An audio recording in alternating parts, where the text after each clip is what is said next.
Salut à tous les amis, j'espère que vous allez bien. On se retrouve aujourd'hui pour une nouvelle vidéo. On débriefe le tirage au sort de la Ligue des Champions qui vient de se terminer. Un tirage au sort de fou avec que des équipes de très très haut niveau, les meilleures équipes du monde, les 8 dernières équipes d'Europe qualifiées pour cette compétition. Alors, sans plus attendre, on vous annonce les tirages qui ont été effectués à midi par l'UEFA.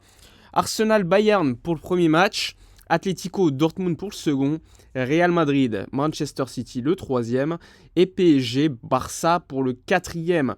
4 matchs très équilibrés je trouve, beaucoup de niveaux très très similaires je trouve, mais également un tirage au sort pour connaître l'éventuel chemin pour jouer les demi-finales.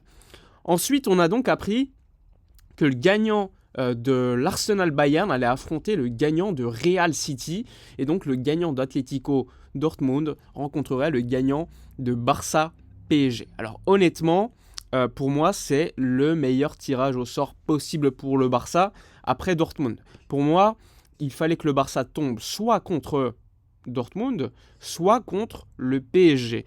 Le PSG est une équipe avec un joueur de très haut niveau qui est Mbappé. Luis Enrique va donc faire son retour contre Barcelone cette fois-ci, mais je trouve que le Barça a été plutôt verni au tirage, surtout qu'à un moment donné, on se demandait soit le Barça tombait contre City, soit contre le Real, soit contre le PSG. Donc, lorsque tu vois ces trois équipes qui restent, il fallait mieux tomber contre le PSG. Et en plus, quand tu vois l'arbre qui a été effectué ensuite, bon, on va pas se mentir, on est quand même plutôt verni sur le tirage.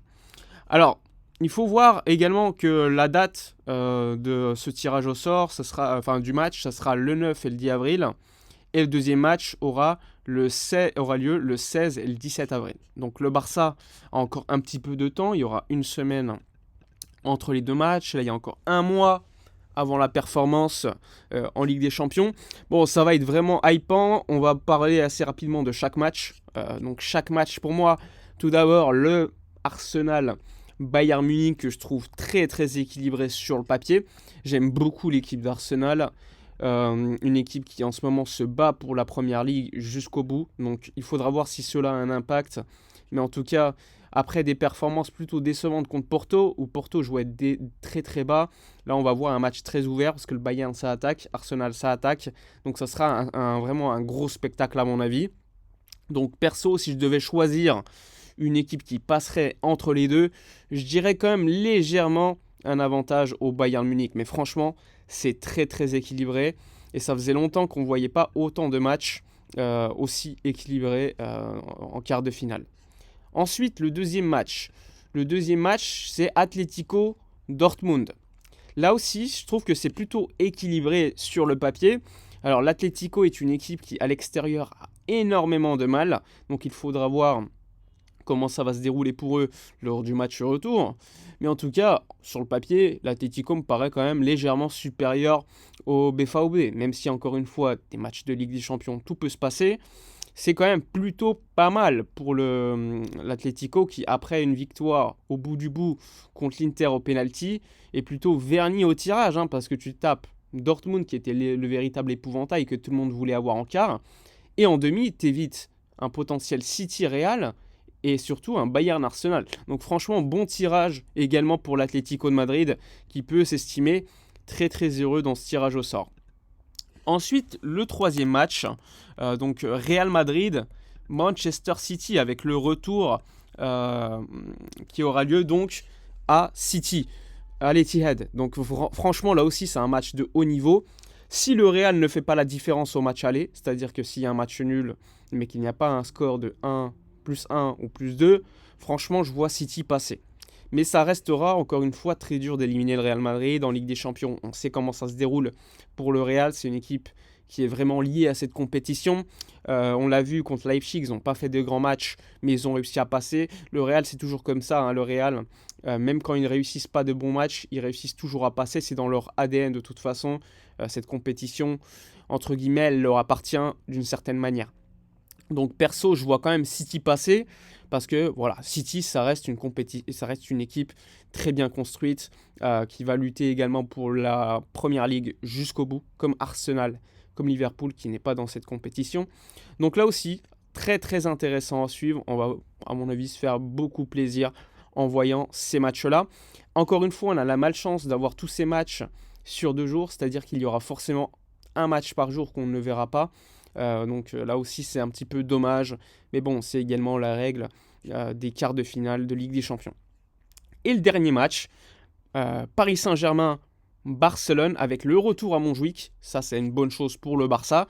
Donc si on arrive à ne pas prendre un score ou faire un match nul, par exemple, au PSG, un petit peu comme City, Real Madrid, si l'équipe qui joue à l'extérieur lors du premier match réussit à avoir un bon résultat à l'aller, je pense que la différence pourrait être faite au retour.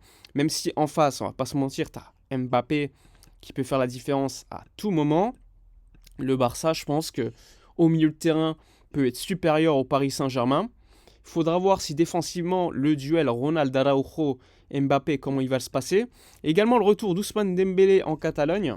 On verra là aussi comment ça va se passer. Mais en tout cas, sur les ailes, je trouve que le PSG est beaucoup plus armé que le Napoli. Donc ça sera un véritable duel, un véritable défi pour Jules Koundé, Joao Cancelo défensivement, qui auront beaucoup de travail, mais également pour les centraux, que ce soit Koubarsi, que ce soit Christensen, ou encore peut-être Ronald Araujo. Donc il y a beaucoup de travail, à voir si Araujo sera plutôt mis sur le côté droit pour faire vraiment face à Mbappé, ou s'il y aura autre chose. La dernière fois qu'on avait joué contre le PSG, ça s'était plutôt mal passé lors du Covid. Mais encore une fois, tellement de choses ont changé depuis. Là, on va avoir un duel entre 2 coachs catalans, enfin 2 coachs estampillés Barça plutôt. Xavi, formé à la maison, et Luis Enrique, qui a passé longtemps à Barcelone comme joueur, comme coach. Donc ça va être très très intéressant. Franchement, je trouve que c'est très équilibré. Tout peut se passer entre ce Barça PSG. Évidemment, on veut toujours que le Barça passe, on va pas se mentir. Mais encore une fois, pour moi, tous les matchs de Ligue des Champions sont très compliqués à pronostiquer.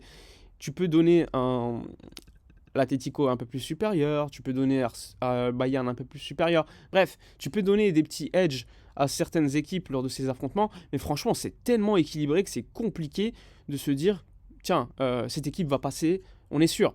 Parce que pour moi, les 2 meilleures équipes, globalement, c'était City et Real, eh bien, elles s'affrontent dès les quarts de finale.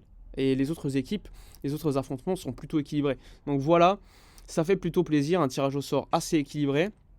Donc voilà, assez intéressant à suivre pour le FC Barcelone. Voilà pour le débrief de ces tirages au sort. N'hésitez pas donc à donner votre avis dans les commentaires. Moi, je vous dis à la prochaine et d'ici là, comme d'habitude, portez-vous bien.